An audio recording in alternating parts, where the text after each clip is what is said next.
Hi, Howard. Hello. Hi, everybody. Thank you all for joining us. And today we have Howard Lyon on with us to talk about his Four Seasons paintings, as well as a piece we had for our show in January regarding Shakespearean literature. So thank you, Howard, for joining us today. It's my I'd like pleasure. yeah, I mean, if you want to do a brief introduction to yourself or, kind of kick this off, I would love Sure. that. And then we could potentially talk about the Four Seasons next. That sounds good. Hi. Thanks, Erica, for having me in Haven Gallery. I'm excited to have my work in your beautiful gallery. It's a real honor. I'm here in my studio in Utah. I have worked most of my career as an illustrator, and in the last few years, I've started to do more fine art and was excited to join the ranks of Haven Gallery because they have so much beautiful work there. Yeah, thank you. Ever since I saw your work, I was extremely excited to have you come on board with us too. I felt one of those, like, I don't know, my heart kind of stopped and I felt a little short of breath for a moment as I came across your portraiture and the stories and the way that you integrate light and color and narrative into your pieces. And you're exactly what we love. So thank you for working with us and joining us Yeah. here today. Well, thank you very much. So as you go through, you guys, as you know, please send questions over and we'll do our best to get to them throughout the conversation when we can address them. So as I mentioned, we're going to start talking about Howard's Four Seasons paintings as of, I guess, last week. I don't even know what day it is, but for some time now, the Four Seasons exhibition has been live on our website. And as I mentioned previously, it's a show dedicated to commemorating each one of the four seasons. So we have summer, winter, fall, and spring, although it may not be in that order here. So Howard, if you don't mind telling us a bit more about these particular pieces, and then I will certainly have a bunch of questions for you too. Sounds good. I guess a little bit of background on why I paint and what I love to paint and how it ties into these pieces. I love looking for beauty when I paint. There are some artists who do kind of the dark or I would say ugly very well, do a very beautiful job at it. But for me, I find that when I seek out the ideal in nature, in a portrait and a person that I'm painting, it motivates me and it uplifts me in my work. And doing these Four Seasons pieces really fit into that. I love allegory in painting. I love that symbolism. That piece is summer. I wanted with summer, I wanted her hair up. She's working. She's outdoors. Summer to me is when things happen and you get things done. And she's out working in the field with the daisies growing up around her. Um, I wanted the palette of each of the pieces to kind of reflect the feel for me of each season. I grew up in Arizona and I moved to Utah about 5 years ago. In Arizona, you don't really get seasons. You get hot and a little less hot. In the winter, it's still pretty warm. And when I moved to Utah, it really kind of living and experiencing the change of seasons every year was a really wonderful thing. So that summer, let's go to spring. I wanted spring to feel like um, she was full of possibilities, and I wanted that. Living here, I think of the spring showers. Utah still doesn't get a ton of rain, but in that transition from winter to spring, we get a lot of rain, and you get a lot of that growth, the new plants and life and flowers, everything that spring up. And I wanted to capture some of that youthful energy, her long flowing hair that's been let down after winter, and the flowers. And there's actually two little branches growing out of her head. It looks kind of like it's part of the wreath, but I wanted to have it be kind of like a dryad and a little bit mythological. So that's what's happening there. And I wanted to evoke Botticelli's Primavera a little bit. And so when you look at that piece, hopefully it evokes it a little bit, and his Birth of Venus. So both of those pieces um, evoke that.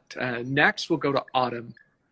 So I think it's there on the right. Yeah, autumn, I wanted some kind of literal symbolism of her hair coming down in front of her face with the falling leaves, kind of like, you know, the falling leaves obviously representing autumn and in the fall when the leaves change and come off the tree, but then also coming down her hair to kind of evoke that as well, that hair falling down around her face. Um, I used the same model for all four of these paintings, but I didn't try and create a portrait with any of them, but interpret them into their own character, you know, for each of the seasons. Finally is winter, and winter was a lot of fun. It was the last one that I did, and I love creating that kind of mystical feeling with her. And she's very stoic and looking forward, and her eyes are frosted over. And then I wanted to create like a lace bodice, but give it a frost pattern that's across her chest. And so the pattern that's on her arms and on her torso is based upon like a frozen frost pattern. So that was, you know, my thought with the design on that one. I wanted her draped under this white fabric, kind of how the world gets draped under the blanket of snow in the winter. And so that's why she has the cloak around her, the cloth over her. So those are my four seasons. There they are again, guys. And so you would say that this model, in regard to this series, represents a more metaphorical approach to each season rather than, as you said, a portrait of that person. That's right. Yep, that's exactly right. She was a wonderful model. Her name was Christina, and she's a friend, and was great to give some time to model for me. So I did. Let me see if I can. I've not done a live stream on Instagram before. Let me see if I can flip. Yeah, here are my pencil sketches for them. So those are pretty detailed. Yeah, I did them. I often do fairly detailed pencil drawings because it's where I can work out a lot of the problems, you know, find solutions to the problems. And here's an idea for summer that I decided to not go with.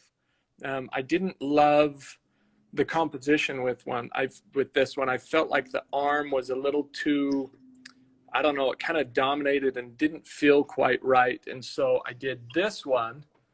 And then as soon as I finished it, I promptly dropped it in my palette and got it messy, unfortunately. But I think I'm going to frame these with some round mats to cover up that oil paint. But so here's the drawings. And then the first one I did both with the drawing and with the painting was spring. And so that was my first run at that.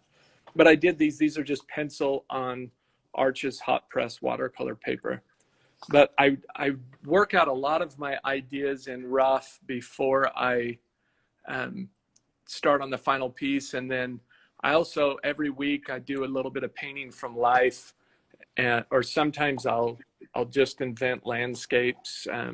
But that's what all of these are for. I've got a ton of them in here, of just little paintings that I'll do from life or from imagination. And they just kind of add up.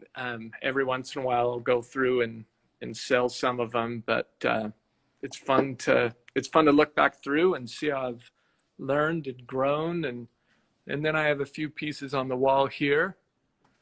This was a study for a larger painting that I did. And I'm probably getting off track, Erica. Sorry. No, it's great to see. I mean, we want these to be what they become. There's no kind of intended direction. All right. Here's another piece in my studio then. This is a bigger piece. It's 3 feet across. I'm waiting for it to kind of cure up so I can varnish it. You can kind of see the surface is a little irregular because it hasn't been varnished. And she has that beautiful glow that summer has, which is something that I really love about your work, is that added glow effect where you use a color that's quite bright and almost fluorescent, as you see in summer in the piece you're focusing on. And even here a little bit, there's almost like a Northern Lights type of effect going on in the background of winter. That's really beautiful. Thank you. Yeah, that backlight is a lot of fun to work with, a lot of fun to try and paint. And that the you're right, the one on winter, it's really the same effect that summer has. But yeah, I wanted it to feel like it was kind of a mist that was being lit, by this light behind her, rather than that strong light that you see on summer. So it has a little different feel, but almost the same exact lighting setup I used for both of them. Huh. I mean, you think about it, summer and winter both have very unique senses of light that are a bit more dominating. I mean, winter with the snow, but also the sun hitting the snow, as well as summer, the sun hitting the ground and all the colors and bouncing up from there. That's So it's right. quite true.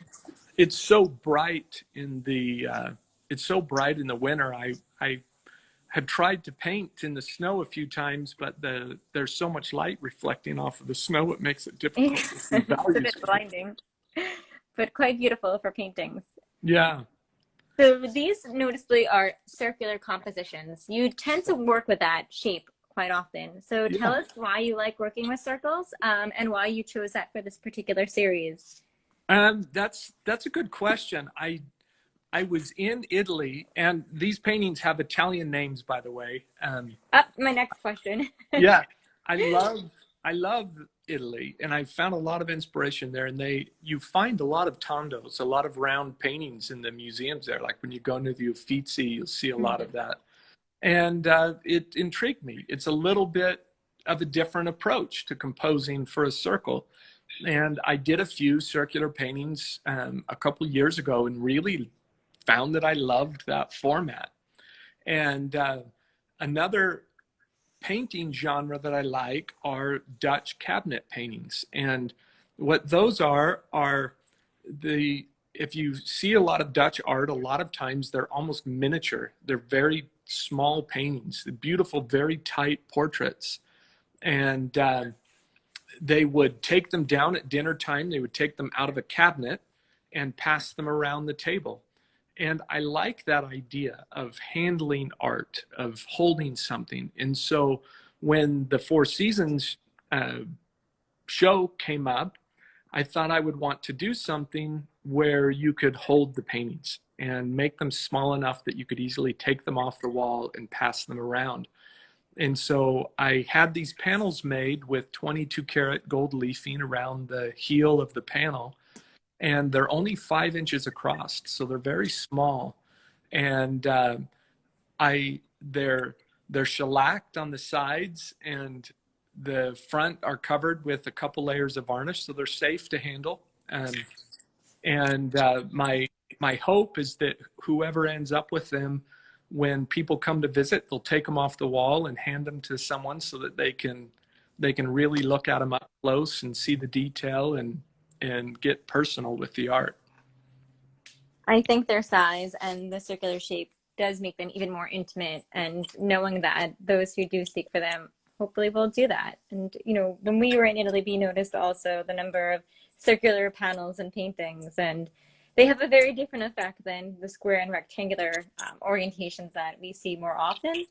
And so I really appreciate you know, doing that with these particular works. Yeah. Yeah, it's fun to break out of the traditional square or rectangle. Even the Ophelia piece that's up there in the background has that arched element in the frame. And I bought the frame before I knew what I was going to paint in it. And when the Shakespeare show came around, I thought, oh, this is perfect. I'll do an Ophelia piece and I can use this frame. And then I echoed that arch element in the reeds that are behind her, to make it work, I hopefully very well with the frame itself. So it's fun, like I said, to work in non-traditional shapes with art. I feel like the circular pieces, especially, to me, they feel like a little like a porthole or a keyhole where you look into the scene a little bit different than kind of a regular window shape. I think so too. Again, it's that intimacy and almost perhaps voyeuristic feel that Yeah. they produce. You are given these little moments, these little stories, and are you the only one looking? I don't know. And so it has a really kind of fun level of intrigue to them. So I'm trying to not get my yoga mat. And then, I didn't write it well enough. So we had a question, and then I definitely want to talk more about your Ophelia piece.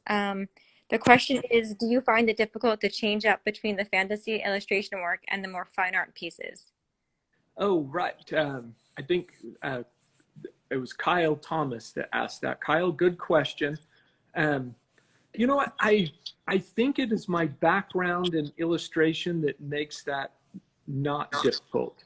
Um, it um, I don't know. I guess my career has been filled with switching genres and switching subjects on a weekly, sometimes daily basis, where I've worked in a lot of different formats. And my goals when I do an illustration or when I do a fine art piece are often the same. I've been fortunate, especially in, say, the last 5 to 10 years, where um, when someone hires me for an illustration piece, hopefully they've seen my body of work and they're hiring me to do what I love to do. Um, Here, one sec. Someone's at the door. Sorry about that, guys. It's okay. So we'll answer that. Remember, 6 feet. Yeah, that's right. That's right. I think it's the mailman to pick something up. So let Oh, me good. see. Good. Those So, mailmen are awesome. They're helping us all continue to do what we do. oh And my goodness, yeah. The yeah. all the shipping services. So my Yep. wife's gonna go and help the mailman out. Right. Perfect. So um, So switching between genres, I found has just been kind of part of part of working as an artist, and I kind of love it. I love that mix up of working in different genres and for different markets. absolutely. And we work with a lot of artists who have done a lot of commercial work, especially earlier and, into the midpoints of their career. And it's incredible to work with you guys because you're open to discussion as far as me giving my thoughts to you on work and, being a part of that process without, of course, being too involved because I never want to overstep my place. But you've always been telling stories and working within your own aesthetic style. So it seems to come so natural for all of you. And I think that the work is just a continuation of that with such a sense of beauty and love because you're now demonstrating what strikes strongest with you and what you love best about painting. So it's probably a bit challenging for some artists, perhaps, maybe not you, but others who come out of that side, because now you have so much more freedom in what you're depicting and how you're depicting it and what colors and what shape and size and all that. But, artists like you are some of my absolute favorites to work with. So, Well, thank yeah. you. I do love, like, when you sent out, so a little behind the scenes, Erica will plan out the year. I would say at least a year ahead of time, right, Erica? Like with the shows that you're Yeah, going even to be longer. taking. Yeah, and so looking through that list of just the titles for the shows is very inspiring. Like immediately ideas start coming to mind of like, oh, I've always wanted to paint this, or this scene. I have a real love of Greek mythology, Mm. and a lot of the pieces that I have planned are based around Greek myth, and I've got a whole series of pieces that I'm wanting to do along those lines. And so many of the themes for the upcoming shows fit in perfectly for it. I'm But so glad. yeah, it is a funny thing. Sometimes having a blank canvas with zero direction for it is difficult as an artist. I bet. It's nice, even just a title like Her Majesty is like, oh, I know what I'm going to do now. And so it's nice to have a little spark like that of something to get the imagination going. Thank you. It's very important to us that we come up with themes that are broad but a little tailored so you can develop your inspiration over time and you can be excited about what you're going after and also learn a bit more about, what story or what academic principle or what, even musical lyric or song might be of influence and inspiration to you because we want that also to come across to our viewers and our guests. We want it to be educational as well as beautiful and layered as well as just what you see at surface value. So I think all of that's incredibly important to us. And as an artist, you need time to ruminate on things. You need to kind of plan them out mentally and emotionally, I think, before you go into them. And that's what creates, I think, work like this that's incredibly beautiful and offers so much. Agreed. Thank you. Yeah, you're welcome. And we love stories too. So anything that, allows the mind to kind of wander a bit and daydream is one of my favorite things. And that's what, we really tend to focus strongly on here. That's wonderful. And so let's talk about your Ophelia inspired piece. She Yeah. was, and oh, actually, before we forget, these are all oil paintings. So Yes. I didn't mention that earlier, but now you guys know in case you were wondering. And so this particular piece was done for a show that we had opening in January about Shakespeare and literature, where each artist was looking to a character, a piece of writing, a sonnet, whatever it was that inspired them from that period and from specifically the literature, and they created a piece. So Ophelia was a pretty popular character that people tended to, translate in their own style through their own work. So tell us more about this piece, why you picked her. We spoke about the frame. It's perfect. It's one of the most Yeah. gorgeous pieces we've had come through the gallery. And I've been so excited to have her from the moment I saw you work on her. But yeah, give us more background.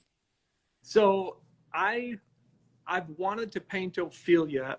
I'm a huge fan of uh, the Pre-Raphaelite artists and also of John William Waterhouse.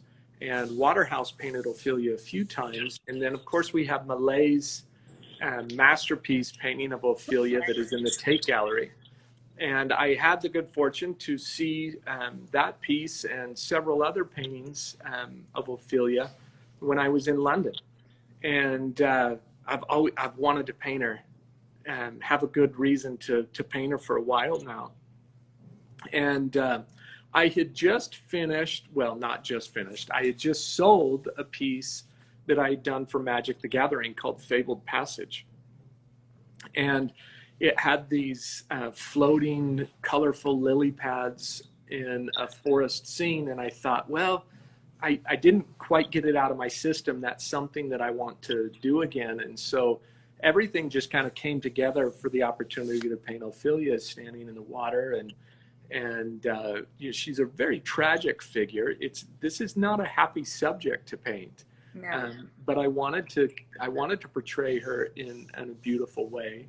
Um, this was a model that I hired. Her name was Katie, and she's local here, a wonderful model, and she did a terrific job.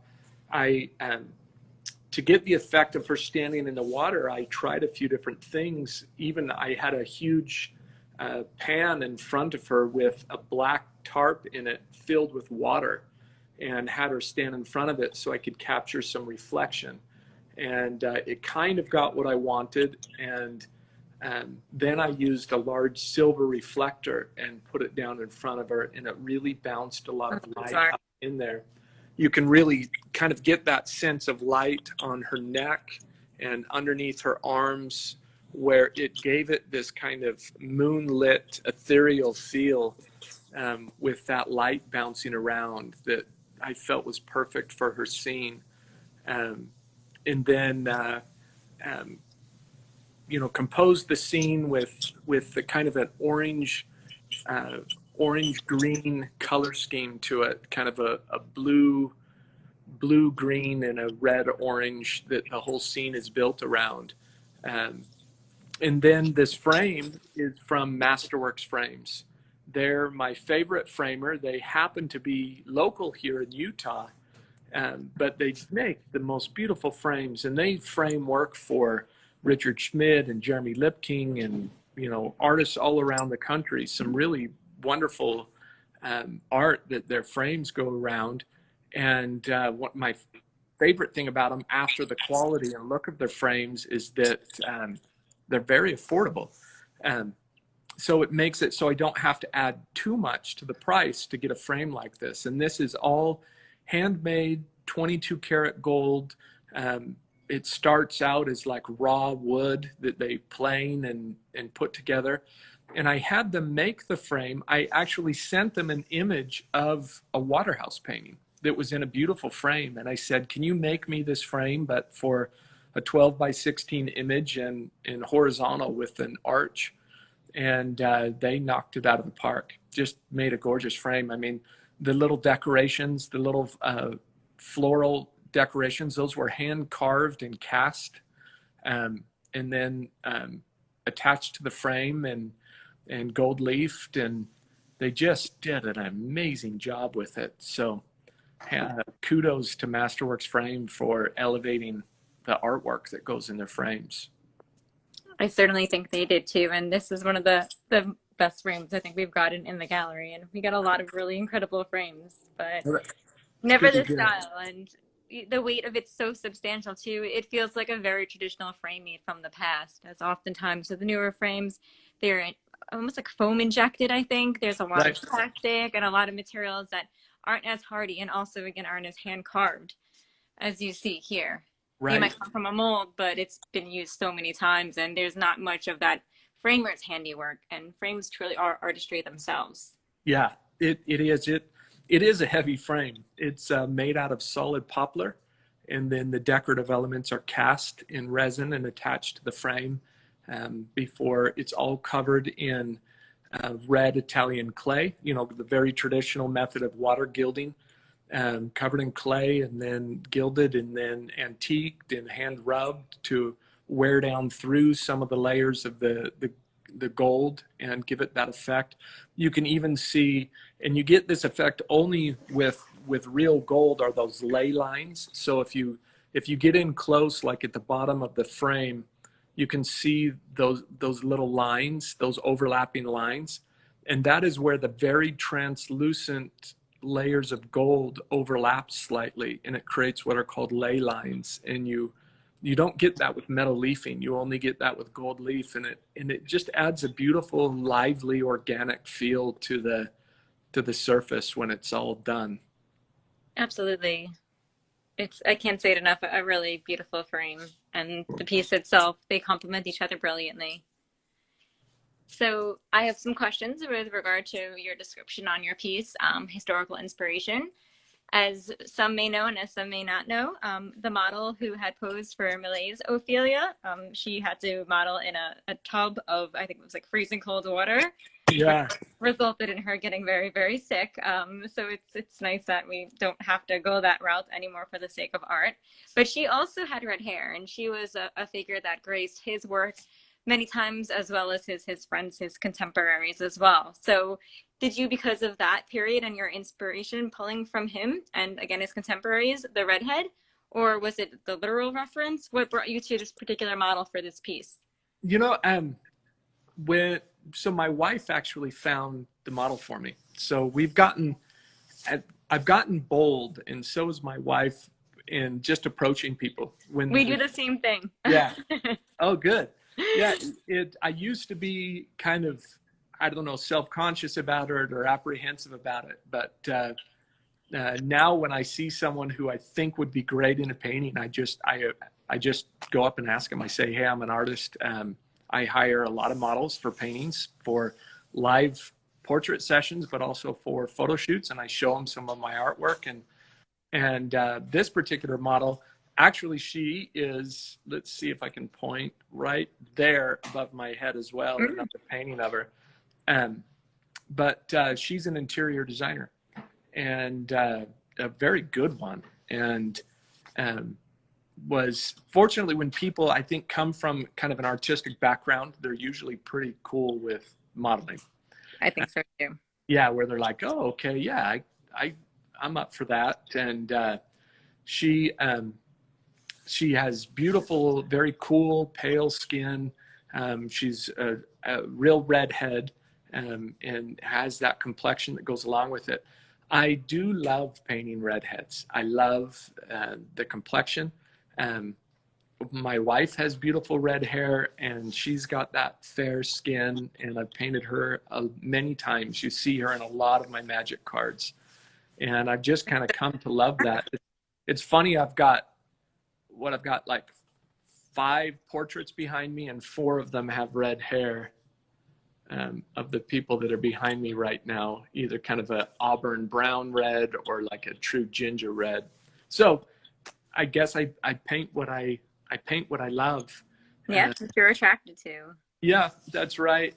Um, and Ophelia, it worked well for this composition and design as well, because I wanted to have a complementary color composition with this one. And so that red, orange, blue, green composition works well, where the skin and hair really pops against that color in the background and creates a sense of depth and separation. So that's why I went with that setup. So you had mentioned before that you were working on some work for Magic the Gathering and you were doing some enchanted lily ponds. Oh, Was yes. the setup, so like the landscape, the lily pads, the greenery and the night scene, the first part of the I guess early stage of the work, or was it the model that you found? Because it looks like it's the perfect storm of two different elements working together seamlessly. Yeah, it was the model that I The found model first. first. That I said, ooh, this, I'd like to paint her and she'd be perfect for this Ophelia. But then like I said, I didn't quite get that scene out of my system, the Fabled Passage image. And so if you want to Google Fabled Passage Magic the Gathering, you'll see that scene and some of the similarities, that kind of has an arch design element in there as well. But I was able to kind of marry those two things together and hopefully to good effect.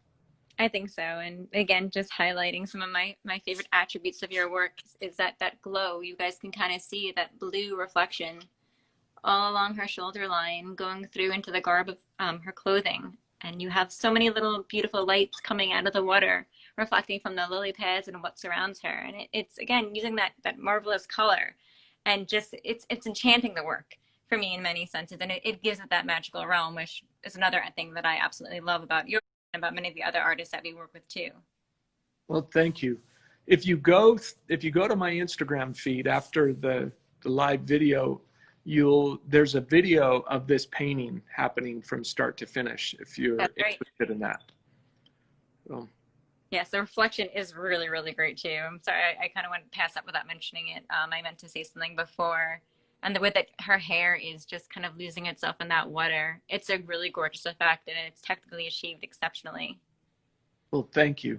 There you guys go. It's one of my favorite paintings. I told you before, I was so excited when I first started to see her come to fruition, and even beyond happy when I saw her in person and have had her, in my possession through the gallery ever since. So another question popped up. When starting a painting, do you start more monochromatic, or do you lay in most of your color range to start building up values and saturation? Yeah, I really, almost all of my paintings, and I say almost because I don't always work the same. I like to mix up how I approach different works, but probably 95% of the work that I do will start um, the same, and that is with a color lay-in, or in the French Academy in the 19th century, they called it an ébauche. And I will block everything in with the same colors and values that will be in the final pass, or as close to it as I can get. Sometimes it's tricky in that first pass to hit it 100%. And I let that dry, and it's done very thin, so it's almost like watercolor in that first pass, but done in oils. Do And you have so examples right now just for us to see? let's see. I do, but it is an NDA painting. I can't. Ah, Yeah, I'm afraid I that's can't okay. show it. Um, I had to take it off of my easel before we Ah, started. But good thinking. But you can see that yeah, video that Howard mentioned, yeah, the Ophelia piece, as it's in its early stages, if you want to check back on that after the live. right. Yeah, and it will show where I will reach in a few hours. I try and get everything blocked in, kind of uh, rough and loose, but the same colors and values. Let that dry, and then I will do a second pass. And most of the painting just gets two passes. But some of the important parts of the painting, like the face, the hands, areas that need more development, will get a third pass. So usually I'm able to accomplish the painting in 3 stages like that, spread out over multiple days. Some paintings take a lot longer than others, depending on the size and complexity, but usually done in 3 passes. And our next question is about framing again. So we spoke about this particular frame, how you had ordered it previous to the piece, Yeah. but how about your framing in general? Usually I frame after the piece is done, But it does happen where when I saw this frame where I just said, I need to have this made and I will figure out what I'm going to paint for it. Yep. But usually I finish a piece and then have it framed to really fit and match that painting. And I think with the Four Seasons paintings too, you decided against framing them because you had wanted them to be kind of handled a bit more and feel Yeah. not just like the fine art, pieces of work that they are, but works that you can pass around with your friends when they visit. That's right. And I let you can see on the edge of those panels the gold leafing, and it has kind of a neat effect when they're on the wall. In my Hecate painting that you had earlier in the year, a round one as well, where it will cast light onto the wall around it. And especially if it's lit fairly dramatic, where the room is a little darker and then it has a spotlight on it. I love how that gold leafing kind of creates a little aura around the painting on the wall. So yeah, it's nice when when I can do that with a piece and not have the frame on it. But most paintings benefit from having a high quality frame on there. Absolutely. But it is kind of dependent on the piece. I mean, I love frames, but when you finish the edges like that, it serves as a frame itself. And it always kind of makes me quite sad that artwork cannot be hung in or around sunlight because it's that sun that really kind of bursts the color and the reflective quality of gold. But as we all know, no sunlight on artwork. So just controlled lighting like this or whatever you can kind of work with. Amazon has some great things too. You can stick to your ceiling and control with a remote if you need to give that work you have hung an extra bit of pop. That's right. That's right. So I've got similar light in my studio. Yeah. I'm able to focus the light for either working or displaying artwork. Someone asked in the comments, what about male models? Rebecca Merritt asked that. Great question. And it is a great question. I love painting people in general. I do find that my paintings of men do not sell as well. And so I don't paint as many men, but stay tuned because I have several paintings coming up that will be using some male models. I have one of Icarus that I'm very excited to paint. Another great myth. What's that? It's another great myth that you're tackling. Yeah, another Greek myth that I've done my photo shoot for. The model that I found for it qualified for the Olympic trials in the breaststroke. Oh, wow. He has this unbelievable physique. He's about 6'5". Yeah, just huge shoulders and lats. He looks like he could fly under his own power. I mean, he's just an amazing physique. And so I'm looking forward to doing that painting. And then in my religious work, I do paint a lot of men. But like I said, I haven't had as much luck selling paintings of men as I have paintings of women. But I find beauty in both male and female models, and I love painting anybody. I love people, and so I love painting anyone that will model for me. But yeah, it's just kind of, I guess, the reality of the market. Of course, we have a similar problem when we have work coming in. It's a couple artists do have their males sell, but I'd say the majority when they do tap into that, probably because so many have focused on the females for quite some time now, the market kind of created itself. So I think that when you depict the male, there has to be a very timeless and almost allegorical approach to that. And that helps people see beyond the fact that that gender is just male and perhaps this person represents a story or something much more. Right. Oh, yeah, Rebecca says you can understand that market thing. It's a strange thing. That's a big conversation that can branch off into many different tangents, but it's one that drives me quite crazy at times. But yeah, I'm not one to talk. I mean, in our own collection, when I had that experience with a male portrait earlier in my career, I realized I have a lot of art that's a woman and animals and creatures. And funny enough, I'm in my husband's studio and he loves Wolverine. So we do have like a bunch of Wolverine pieces, but again, it's not about the male figure. It's about this character that represents Wolverine. So bringing that, metaphorical and allegorical approach back in because that's what our genre really lends itself to, quite well. It makes sense, but Yeah. it shouldn't stop artists. Every once in a while you have to kind of spice it up and do something that's going to be challenging and exciting. Yeah. And taking on subjects like that is just that. That's right. That's right. Donato Giancola, an artist who I think we both love, has Mm-hmm. done a wonderful job of painting figures from all backgrounds and stories, but especially with his Lord of the Rings work. But Absolutely. again, it's kind of like you said with Wolverine, it's a character, there's a story Mm-hmm. associated with it. So we can And paint Gandalf and Bilbo yeah, and Frodo and and people are attached to those characters already. yeah, Whereas when you're just doing a portrait that has, a bit of a story, but it's a new story, it's one of your own, you know, your viewers don't know that story quite yet. So now they're looking at it at face value to first connect in that method. And then as they spend more time with the work, perhaps then the story reveals itself and then they find further, tethers to that piece. But it's a bit more challenging because of that. yeah, yep. So I will paint a variety. I will paint male and female, but most of my work will probably continue to be female. Um, but if anyone wants to commission some Greek myth paintings of Yeah. Hercules or Achilles or whoever, I'm up for it. Absolutely.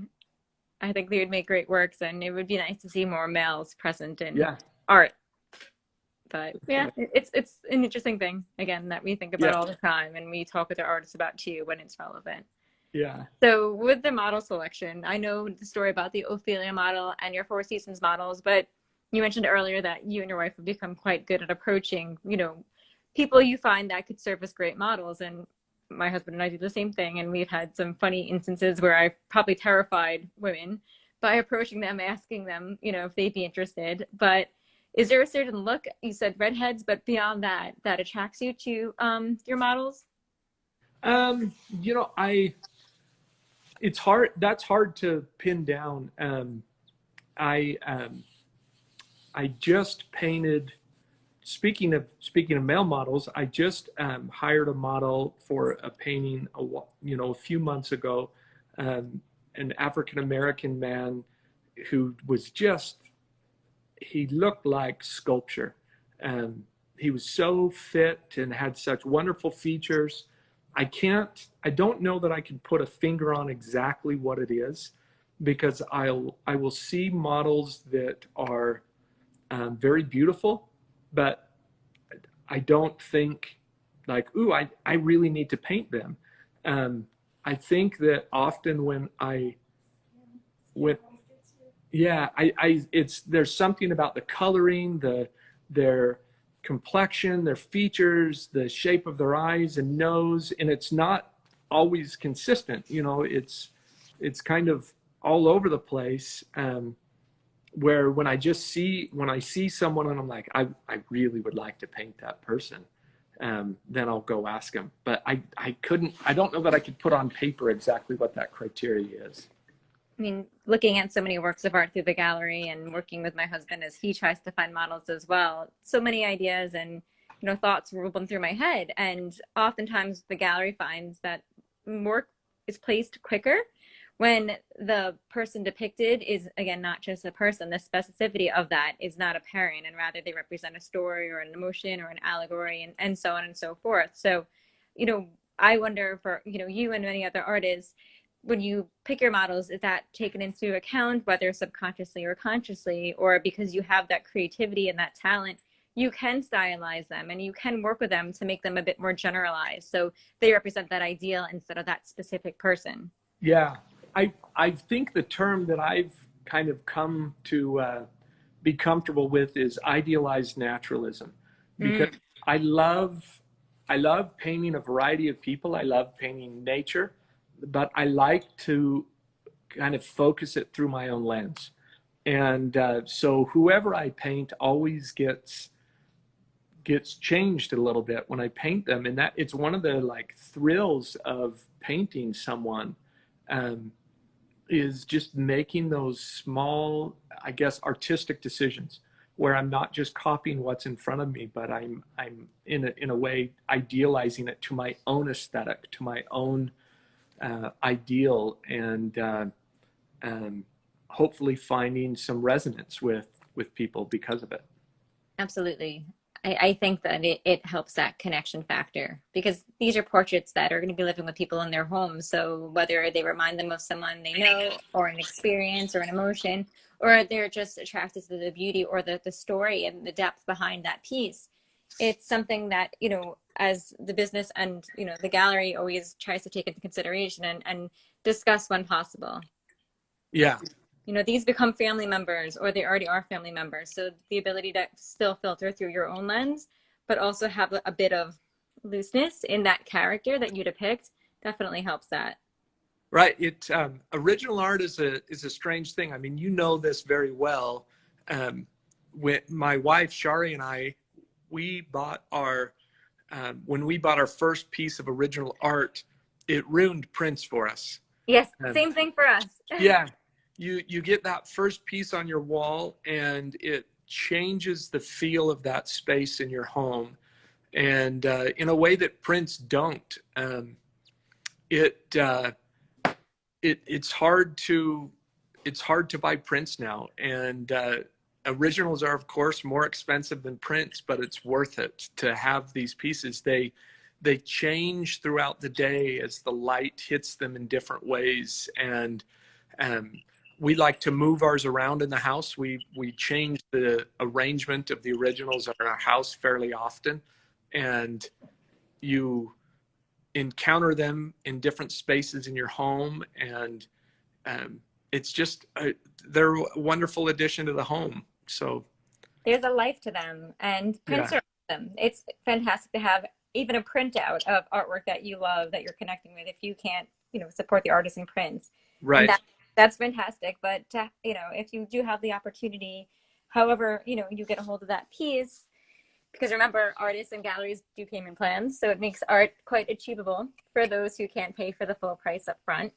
But there's a breath of life in every piece that every artist submits, and it's not just me saying that as a gallerist. There's evidence of brushstrokes of the human hand behind it. It's not, these are painted meticulously and marvelously, but there is still evidence that a human created it, and that I think furthers the connection because we're reminded that someone sat there for a very long time, conceived of the idea, gathered the materials, then painted the piece, then finished the piece, then lived with the piece. And so you're really getting a significant chunk of this person who you're connecting with through their work itself, life and soul. And it's a really beautiful thing. And it's changed the way that I live in my house. And I've always, been happy living in my house, but it just brings me another level of joy that I can't quite explain, that I know that many others who have original art adorning their walls feel. oh, So that's wonderful. a couple more questions. So someone said that she loves your religious paintings, which I don't know anything about actually, but she said, would you dare paint the Virgin? I yes, I have a couple times, and that's been a great experience to do so. I feel like doing religious work is an interesting thing to do, um, because you're automatically going to have fans of the work, and you're automatically going to have people who don't like the work just because it's religious work. And I find a lot of people have very strong opinions about the way things should look, maybe even stronger than when you're doing fan art. Yeah, I think I could paint Wolverine and have a little more latitude than if I do, when I do a painting of Christ. I get a lot of people that want to tell me why it is wrong or why it is right, and I appreciate that passion. I don't Absolutely. mind that at all. I love that people have strong opinions about the way something should be, and I don't mind it when they share that with me and express it. And I usually just say, I thank you, and I appreciate that, but this is my vision of how it might be, my vision of it artistically, Of and course. hopefully they'll be comfortable with that. But I've painted Mary a few times, and loved painting her. So if you go to howardlyon.com, I believe there will be some images, or in my Instagram stream where I have some some paintings of Mary. Thank you for that. And I agree. I mean, when you have an artist portray an individual, they're interpreting it through their own lens, as you had Yeah. said quite well earlier. And it's really interesting to see that because there are going to be some overlap with how your audience might see or feel about a certain person or story. And then there's going to be new insight too. And that's what one of the reasons why art is so incredible is we're always learning by looking at what someone's created, why they created it, what the story behind it is, are there academic principles? And it allows us to kind of broaden our own perspective. Yeah. So we had another question. I think it was regarding our talk a bit earlier from Lady Jessica. Jessica, can you just let us know the specific about the question so we hit it right? You would ask, don't you think that's because we look at the same people in other ways? It could reflect what we're talking about now, but I just want to make sure we get it. So we'll go to your second question in the interim. Even if it's a picture taken with a camera or a painting, do you have other ways to see it? Question mark. So I guess it's I mean, I agree with it. I mean, right, the camera is going to depict the subject quite differently than someone, you know, who's going to be painting from that photo or from that real life reference. Right. You know, again, if you, Lady Jessica, if you chime in again and just clarify a little bit. But I think maybe what you're asking is just that interpretation of people that, you know, we were talking a little bit earlier about idealized naturalism and what a joy Mhm. it is to paint someone and kind of interpret them through your own lens and then share that and hopefully find resonance with someone else that may look at the piece and feel that same sense of aesthetic or beauty in it that I did when I made artistic decisions in interpreting that person. Absolutely. And, you know, it's all perspective. And you may have a portrait in your home or, you know, a landscape piece that when you first acquired it had a certain feel or it evoked a certain response. And then 10 years later, when your life's changed significantly, maybe you got married, maybe you had children, maybe you had a horrible loss. Now you're going to look at that same piece and it's going to have a little bit different of an effect on you. And again, that kind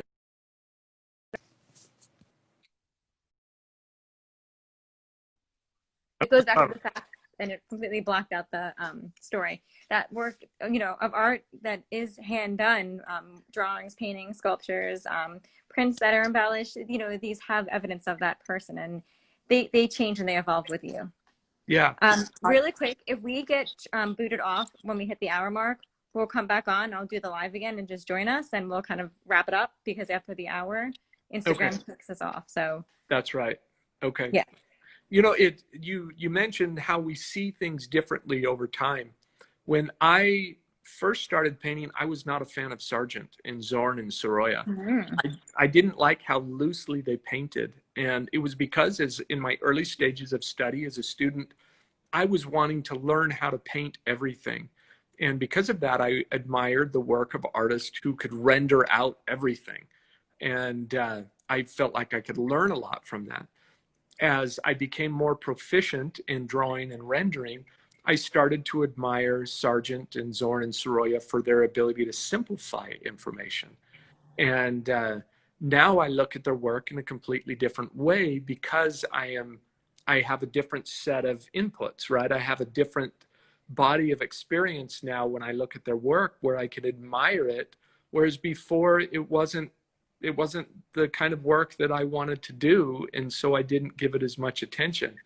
And I think our personal experiences, relationships, and work, and goals, and aging will change the way that we look at and interact with art, like Erica, like you just said. And it's one of the wonderful things about art is that it ages with us. It Mm-hmm. grows and changes with us, and becomes meaningful in very different ways.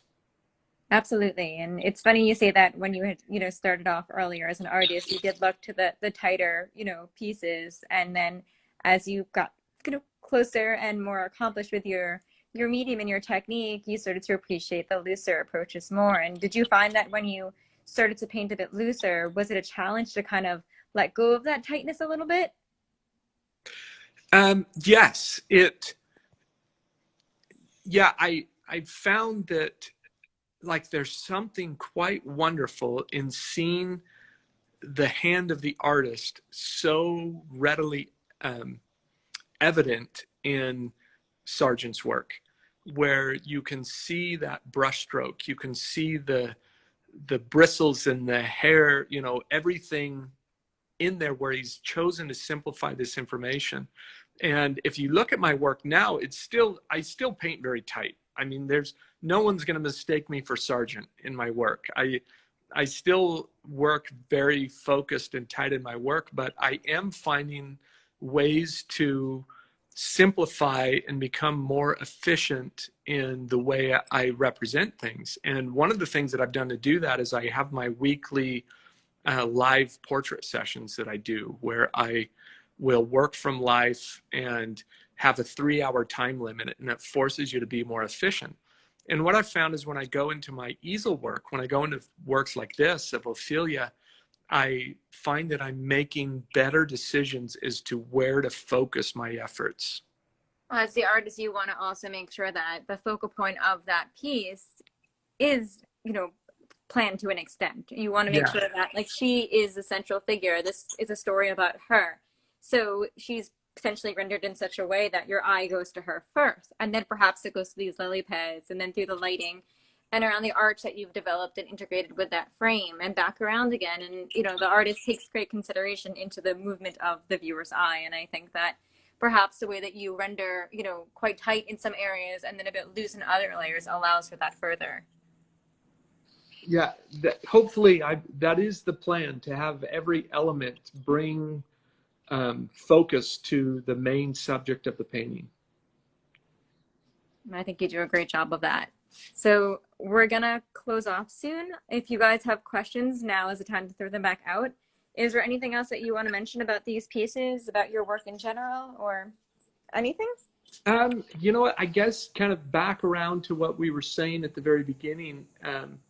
My goal in the art is to create something beautiful. I feel like we can all use something uplifting in our homes and in our lives, and that's my focus in my work. Whether I'm doing illustration or whether I'm um, creating fine art, I love creating something that brings beauty into this world.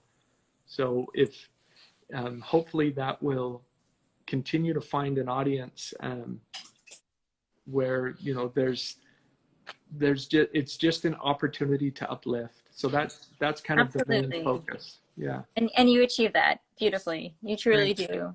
And, you know, it's what we focus on in our programming as well. And it's not to say that, as you mentioned earlier, those who focus on a darker aesthetic or, you know, perhaps a more emotionally based abstract or conceptual aesthetic, there's a place for everything and everyone. And with the subjectivity of Absolutely. art being as wonderful as it is, it makes things a lot more interesting. So for those who are out there and that are pursuing that, it's fantastic, and it's what they should still pursue. Yes.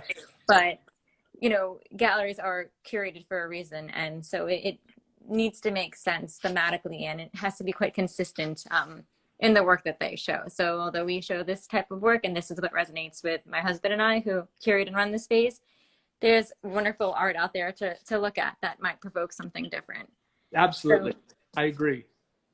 so anyway, we're going to close off, but we have these pieces from Howard. If anyone's interested, just send me a DM or you can email the gallery. And as I had talked about earlier, we offer payment plans. We make things very doable. There's no fees or anything nasty behind it. It's all just to have people be able to acquire the art that they love in a way that is the easiest for them. So please don't hesitate if you need more information or if you have questions. And thank you, Howard, for your time talking with us, these beautiful pieces and everything that you do. And Thank you, Erica. I appreciate it so much. Thank you for working hard on behalf